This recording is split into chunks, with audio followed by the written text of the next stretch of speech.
Conisty, how are ye? Welcome to the Candlelit Tales podcast and the 200th episode.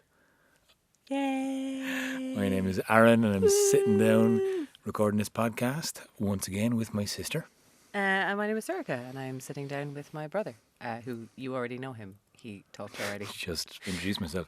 Yes, so we're going to be chatting about our series in the Waterways. We're going to be talking about the reflections of where we came from and where we are right now on our 200th episode and where we're going to go.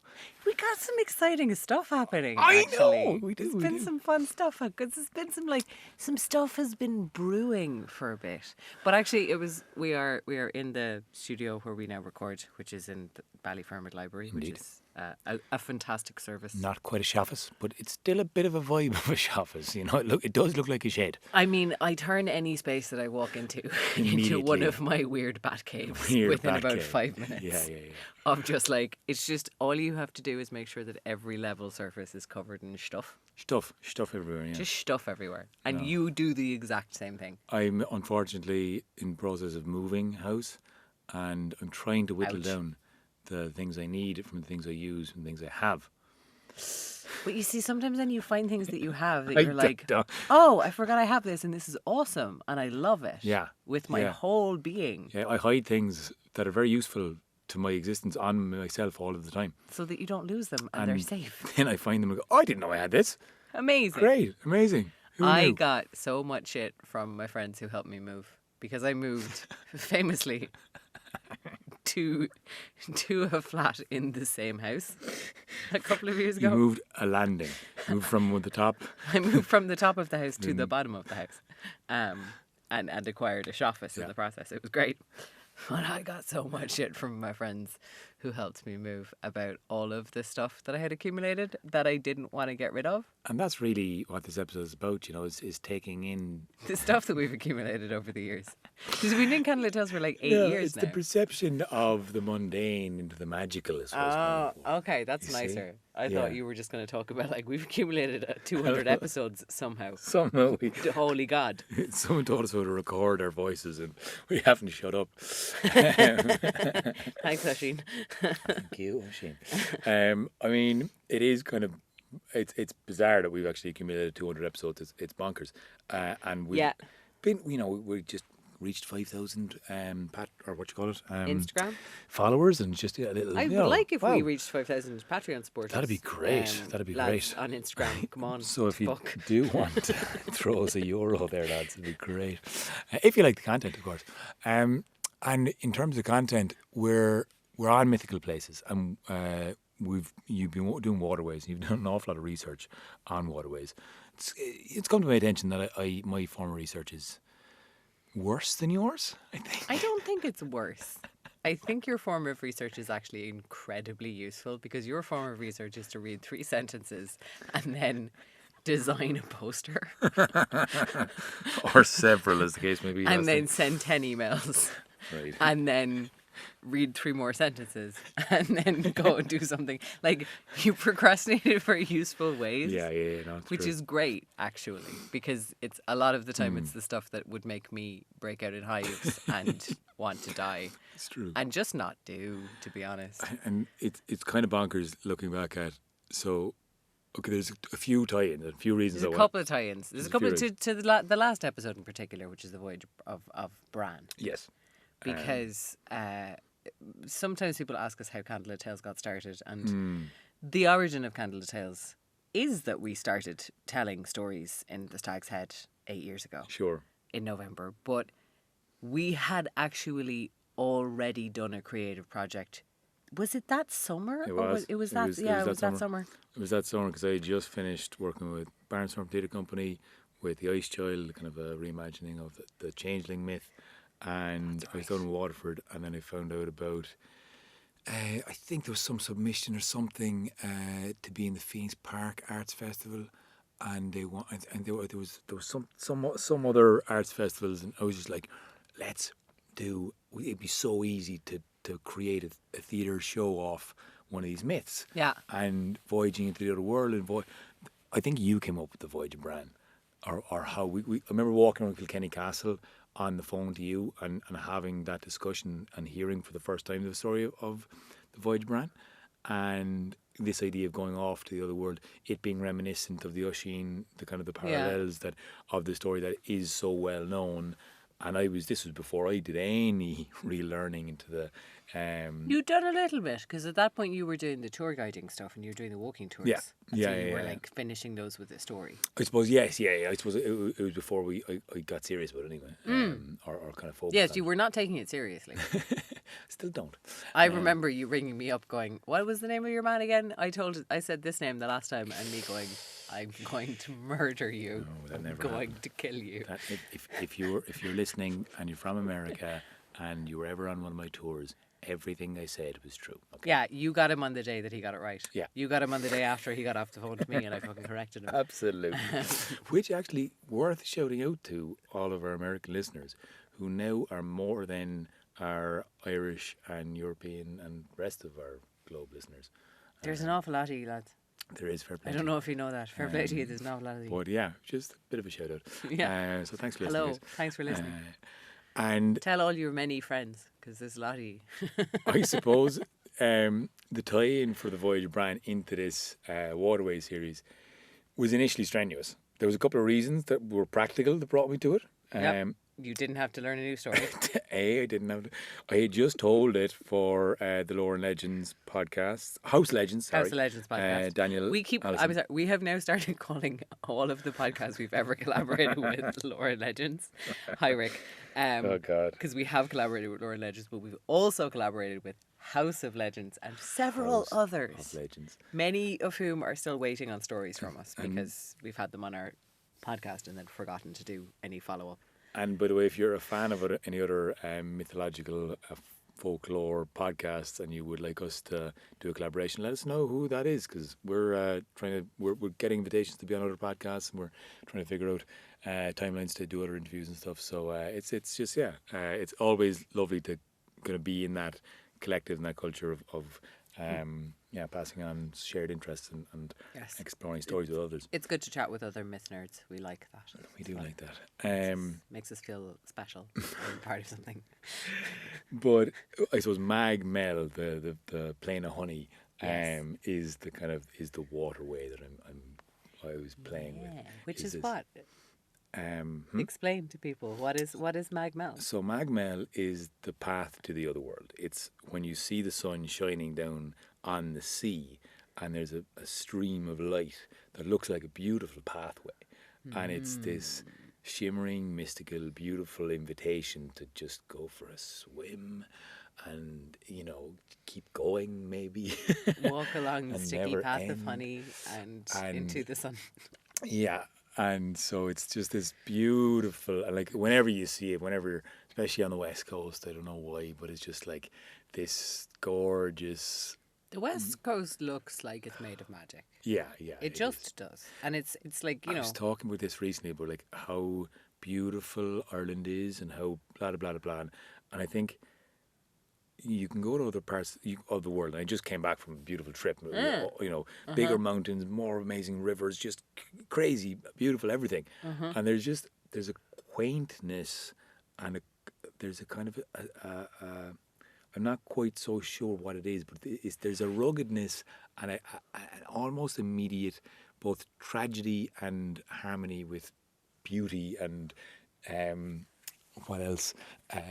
Loveliness that like has this kind of dichotomy, this weird duality of like beautiful and tragic and happy and sad looking at you in one kind of, it's both barren and bleak and impressive and daunting. You're like, I want to climb that mountain, but also how would you survive there? Yes. It's very wet and muddy and It's muddy and it's scary and it's bleak and nothing grows, but also love it. Don't know why. Don't know why. Oh, I forgot to mute my computer and it made a noise. For goodness sake. Shut up. 200 episodes in and you're 200 still episodes in. making the mistakes. So that was one reason to tie in. Obviously, we'd linked up. That was what I meant to say. Come back to Daniel Allison in Yes, House of Legends, who I recorded this story in a shed house on the side of a beach for his podcast. We didn't put any music to it because it was for his podcast. And there was weird quirking noises of lizards making noises Yeah. outside and stuff, and it was like, that's Atmosphere. very Chirping in. atmospheric, you know. That works. And also, it's the first thing we ever worked on, the Voyage of Brian. But we called it the Voyage of Brian. Yes, that's right. You arrived all fired up about doing a story, and actually, as I'm talking about it now, I am recalling, I think we started doing two at the same time. Because I think we did the Katrina one kind of simultaneously, and it overlapped. I think we had that idea first, and it was too complicated, and then we went to the Voyage of Brian. Oh, you're right. You are correct. And then we came back to Katrina and Candlelit, yeah. which is the unfinished work. Soon to be released. Original piece. original work. 8 years later, any day now. 9 close to. Yeah. We have a special treat for our Patreon supporters in that we are going to go and dust off the script of The Voyage of Brian and read it. And if that gets a bit of a response, we may dust off the more lengthy version of Katrina and Candlelit and do a dramatic reading for our Patreon supporters. Yeah, I think that would be fun. I think that would be a lot of fun because the Voyage, the Katrina and Candlelit is still something I'm so always in love with, this characterization of the 4 provinces of Ireland. And like how automatically that jumps off the page just to me whenever I read about the characteristics of Ireland. It's a fun thing. I think we will like definitely let's do it for the Patreon and see what people think of it. But I think we had kind of like needs work. It needs work, and it was also like is this a play? I don't know if this is a play. Is this a book? I don't know if this is a book. Is this a show? I don't know if this is a show. Like I think it is a good idea that has yet to find its medium. Yeah. We did a reading of it in Seen and Heard one year, and that was as close to kind of connected and finished or polished that we got, but it was still still kind of was in between something. It was it's not it has never actually crystallized into being one thing or another. But what we did do, and what we actually managed to do, was put on a play in the Phoenix Park called The Voyage of Brian, which is based on The Voyage of Bran, and also a kind of a joke about the life of Brian, and also had a lot of jokes in it, and it was the first thing that we ever did that was like children's theatre, where we were like, we would like to do the kind of children's theatre that is not painful to watch for adults, and is actually fun, and has like, some humor in it that goes over the kids' heads, but that the adults get. And it was very fun. We had some wonderful actors who transformed out of standing stones. Jade Roxanne O'Connor with Jules. Yeah, we had Julie Lockey. Niamh Hogan, thank you. Yeah. In our first rendition of it anyway. And it was just like this idea of somebody walking into a stone circle and basically being captured by the fairies or the fae and swept off into a recreation of the telling of the story of the Voyage of Bran. It was a lot of fun, and like it's that story that keeps coming back. I guess speaking of or mentioning earlier crossovers, we've never told this story on this podcast, and we forgot about it. Well, we did the Voyage series, and we invited Kevin Olin to come and tell the Voyage of Bran from Fireside. That's right. And shout out to Kev, and told a beautiful rendition of it. So I was like, oh yeah, actually, one of us have never told that story on this podcast, so why not tell it on our 199th and talk about it on our 200th episode? Full circle. Because I do love it. I mean, there's aspects of it that I found out since when we were doing the Coffee on Traw, which is the Battle of Entry, and we did the 5-part series over lockdown, and now we're going to get a chance to do it live in person in Dingle and Fell. That's some of our big news, actually, is that we are going to be... they should be out by now, actually, the dates that we have for our general Southwest tour by the time this comes out. So if you are in the Southwest of Ireland, you're interested in seeing us live, check out all of our Instagrams and things, because we will hopefully be in a town near you. Yeah, we will be in Dingle pretty soon. 29th of April. Could be Newmarket. We'll be in Newmarket on Thursday 29th. Sorry, 27th. 27th, I think, in And Newmarket. the first in Connolly's and Lepp in Cork. Mm-hmm. So we're down in the southwest, and we might have a couple more dates that aren't confirmed just Yeah. yet. Yeah. So check our. But check out all of the socials for details. And, they might be confirmed by the time this comes out. Well, this is the thing. They might be, because this is coming out in the future, and we are now in the Don't past. talk about the time again. Gee. I have to every time. Every time it's funny to me and weird to me, and every time it makes you sigh and scratch your hair in pain. In pain, in agony. No, the way into like exploring the voyage of Bran, I suppose, of the character of Bran was thrown to me through the story of the Battle of Entry, whereas like he becomes this character, side character, just a guy. Is that the same character? It must be the same king. Because it was we had kind of envisioned Bran as being a very young man, always. And then there is a character in the Battle of Entry who is a father of one of the warriors, and he is Bran MacPhail. And the thing that I think confused us a bit about it was that he was called the King of Tara, and we had always assumed there was one Tara. As it turns out, there's a second Tara. There's a Tara Luachra, which is in Connacht. So there's that. Sometimes the High Kings are the High King of Tara in Meath, and sometimes the High Kings are the High Kings of Tara Luachra in Connacht, and it kind of shifts. Confuses you. It's confusing. So he is the High King of Tara Luachra. So he's the King of Connacht. And it is the role he plays in the Battle of Entry is he's a kind of an emissary to the Sidhe. Which is cool. He's great cool. Obviously, he's got an in, or he's got a relationship with them, and it is after that that he is lured away to the other world, because of course he doesn't come back. No, of course. In living memory. And Bran MacPhail, according to Dahi. Dahi O'Hogan. Bran MacPhail is after Loch Foyle.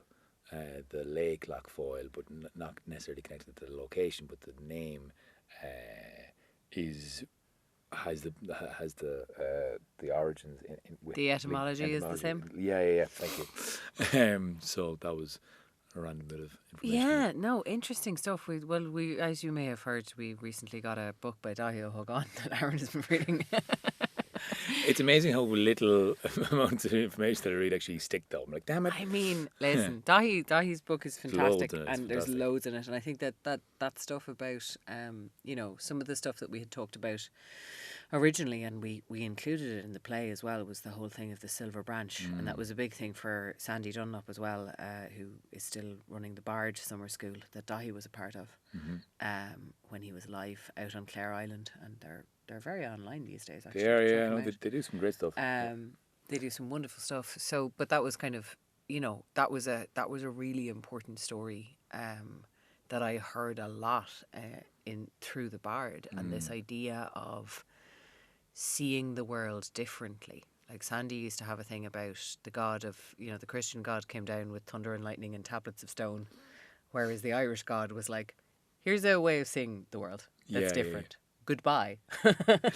Well, it just, in terms of the characterization of Bran, it made a massive shift for me, because if he's a young man, as we originally played him, or as we originally kind of assumed. Yeah. And as we originally assumed him of being full of burden and over the kingship of all Ireland, and the weighing on his kind of adventurous younger mind, it makes more sense that he has gone past that type of kind of adventure. He's in a stage, like a latter end of his life, looking back at kind of the things he had done with less enthusiasm, the landscape with less, beauty, and kind of a perception that's maybe more muted and dulled, and then that kind of almost kind of the elicitation of magic around him, that recreation of something that connects him and roots him into the sense of something else to be there, and this invitation to be utterly swept away in magic and to perceive it, all of it in one go. And it's like he takes up the invitation, but I love the fact that although he goes off to this maybe mystical island and he follows the Silver Branch, and he's so excited, and he follows the Mag Mell and he goes into the other world, he still finds himself on an entire sea, lost, unknowing where he's going. And in that time he meets Manannán MacLear. It's the time where he's most lost. He's just made the decision, and he's taken the leap, but he's not landed yet. Like. Yeah. Yeah. And that's where he needs the reminder of, you might see these waves as water. I see them as, a plane of flowers. It's all mystical. He describes the sky as something full and floral as well, and because it's mystical, it's beautiful, it's magic everywhere. And then suddenly he's kind of in the other world. So you have this. If you see it, you perceive it. If you see it, you can sense it, and you be it and belong there. If you can perceive it, you can interact with it. Mm-hmm. Yeah. And that's you can see a thorny bush, or you can see a hawthorn tree in a passage into the other world. You can perceive it in it's one and the same, and it's neither right nor wrong. And it's such an interesting kind of part of, I suppose, not just the mythology, but it becomes a big part of the fairy folklore as well. This whole idea of second sight and of seeing things differently, and sometimes it's an ointment that you rub in your eye, and it's always a little bit dangerous to have that second sight, because there is that thing of if you can see it, you can interact with it, but it can also interact with you. And so when you are in Ireland and you are in a kind of the sort of later folkloric time of the other world being somewhat threatening and destabilizing, which is often it's not really in mythology. It's kind of a place of wonder as much as it's a place of terror, whereas I feel in folklore it's more terror than it is wonder, because it's more chaos fighting against the order of that is church and state and sobriety. And the other world is too chaotic, so people are looking a bit more askance at it. But there is there's this idea of sight and seeing, and the seeing allowing you to connect with and be connected by it is something that kind of persists. Yeah, and it's that it's the invitation with the silver branch. It's the reminder from Manannán how to almost use it. It's there's you might be holding a silver branch, but unless you kind of extend that viewpoint to everything, then you can see the gold dripping off of the sunshine. You can see the waves splashing with a plane of honey. You can see everything in a different way if you just open your eyes to it, and then that's how I guess they are invited into the other world and find the whole madness and beauty and scariness, and that duality is there again. The fact that the first guy loses his mind to laughter because it's too much, and it's too that's the coming from Thailand recently. You can see it. People going off the deep end into the fairy world. And, totally. And that I suppose you've explored this idea of going off, as you said, when you were talking the High Brazil story. Slightly darker theme, mind you. Yeah. I went off the deep end when Aaron wasn't here to rein me in over the winter. I was the island of suicidal ideation, eh? If you haven't listened to the High Brazil story, strap in and go back a few episodes there. There's a trigger warning. There's a trigger warning in the show notes. I'm learning. I'm trying. Also, hey, that's why I put up a post this morning of do you want to hear dark stories or fluffy light stories? And everyone's both. Why not both? Why not both? Mostly it will be dark stories because we are Irish. But again, it's there's a beauty and a lightness to the story, and there's a real scary dark edge to it, in that he doesn't come back, he doesn't die, he's forever wandering, he's left kind of into this other realm of unlike Oisin, there is no end, there's a to be continued, there's a ... And that's for somebody who is disillusioned, who is searching for more, who wants to find something more magical, who goes off to the world to find the beautiful island of women, who, as Moriarty said, are not bound by the patriarchy's suppression of ideation and beauty or something like that. He used big fancy words. He uses the long words to say women just vibing have more crack than women when they are being told what to do. Come on, Moriarty. Make it complicated, will you? Just vibing. That's Just all you vibing, need to say. just vibing. The women are just out there vibing. They're having the women and the femmes are just fucking chilling on an island. But I guess the reason I think Brad is always like, we started with the Voyage of Brian before we even started Candlelit Tales, and it was kind of a crux of a thing that we kind of were working on very early days. But if we come back to him again and again and again, just thought wise, you come back to this idea of voyaging off, and like I constantly, every time I'm boarding a plane, like going off to the world, see how we get on, because you can return, and it's this thing of like being unable to ground back into reality or into, because it's all, its perception is all real. This is the whole point. It's like it's one and the same. It's the other world and this world. It's connected. It's belonging together. It's not black and white. It's not go there and come back and talk about it, because it's not a voyage and return story.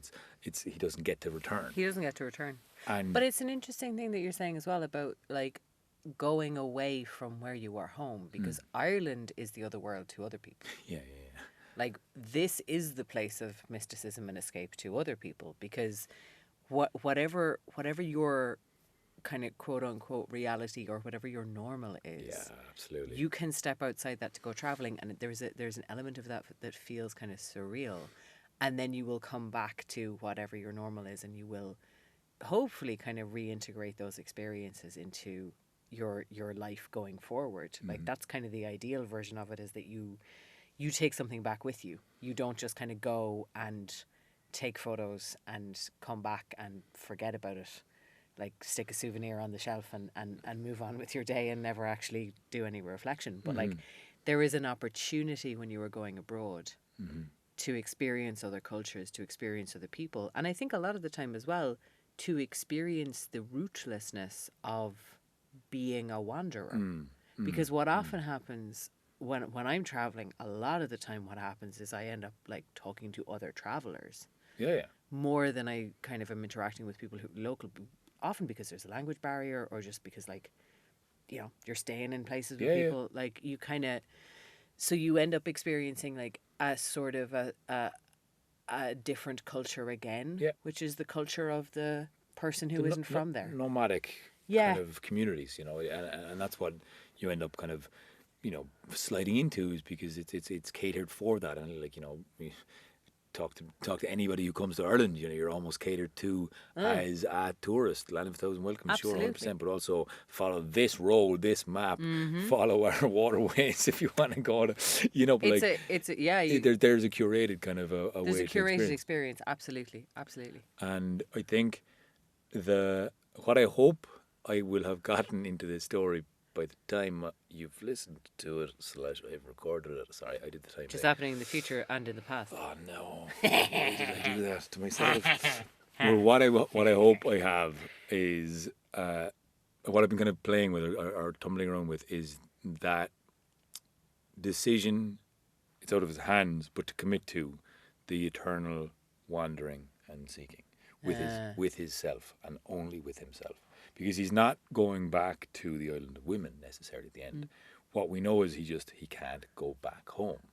He can't return, and so he turns his boat around and he goes back. And does he go back full of wonder and awe or is he going back with trepidation and morose? We don't know that, but the ultimate thing is that he won't be tethered to a place. He won't have his like responsibilities, and he seems to be ... leading this ever living life, and that doesn't end because he's just now always searching. And that the U2 song always comes to mind. Still haven't found what I'm searching for. And that kind of like perpetual, almost desire to see and seek. Yes. And experience and long for, and that longing to be leading him away. Yeah. But we'll see. A long way more. I may or may not have cracked that. So I think that'll probably do it for our 200th episode. Our 200th episode. Yeah. Thank you so much for supporting the podcast. Thank you so much for supporting the podcast. Being our Patreon supporters and hopping onto our live Patreon chats, which we're really enjoying. Special thank you to everyone who's supporting us on Patreon, but everybody who's if listening. This is your first episode, welcome, and I'm glad you're here as well. You should probably start saying it at the start of the episode. Yeah, we should. But Sure, we can massage the intros. It's fine. No, just it's very lovely to be here. I think also the first time we worked together on the play was the first time that we realised, we work pretty well together. we can balance out our crazy. Yeah. We have opposing crazinesses in ways that are actually quite useful. So It's really yeah, true, yeah. big appreciation from my brother. And this thing that we have built together, which has been one of the great works of my life. Well, I'm getting on, Misty. Yeah, it's really easy to make Aaron cry. Didn't think I was going to get hit in the feelings. Yeah. Big, I just hit him in the arm too. big appreciation for my sister. And I've grown up listening to her reading me stories and telling me stories. And I don't really want it to stop anytime soon. No, So, we'll keep it going. We'll keep it going. And yeah, that was our promise at the beginning, I think, was if people keep listening, we will keep telling stories. Yeah. So I think that has maintained. I think so.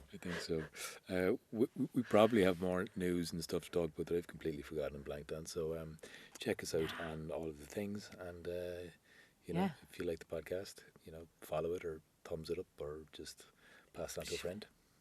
Whatever you feel like yourself. Or just make a cup of tea there. Yeah. Sit down and don't be hard on yourself. Exactly. That's the main thing. Exactly.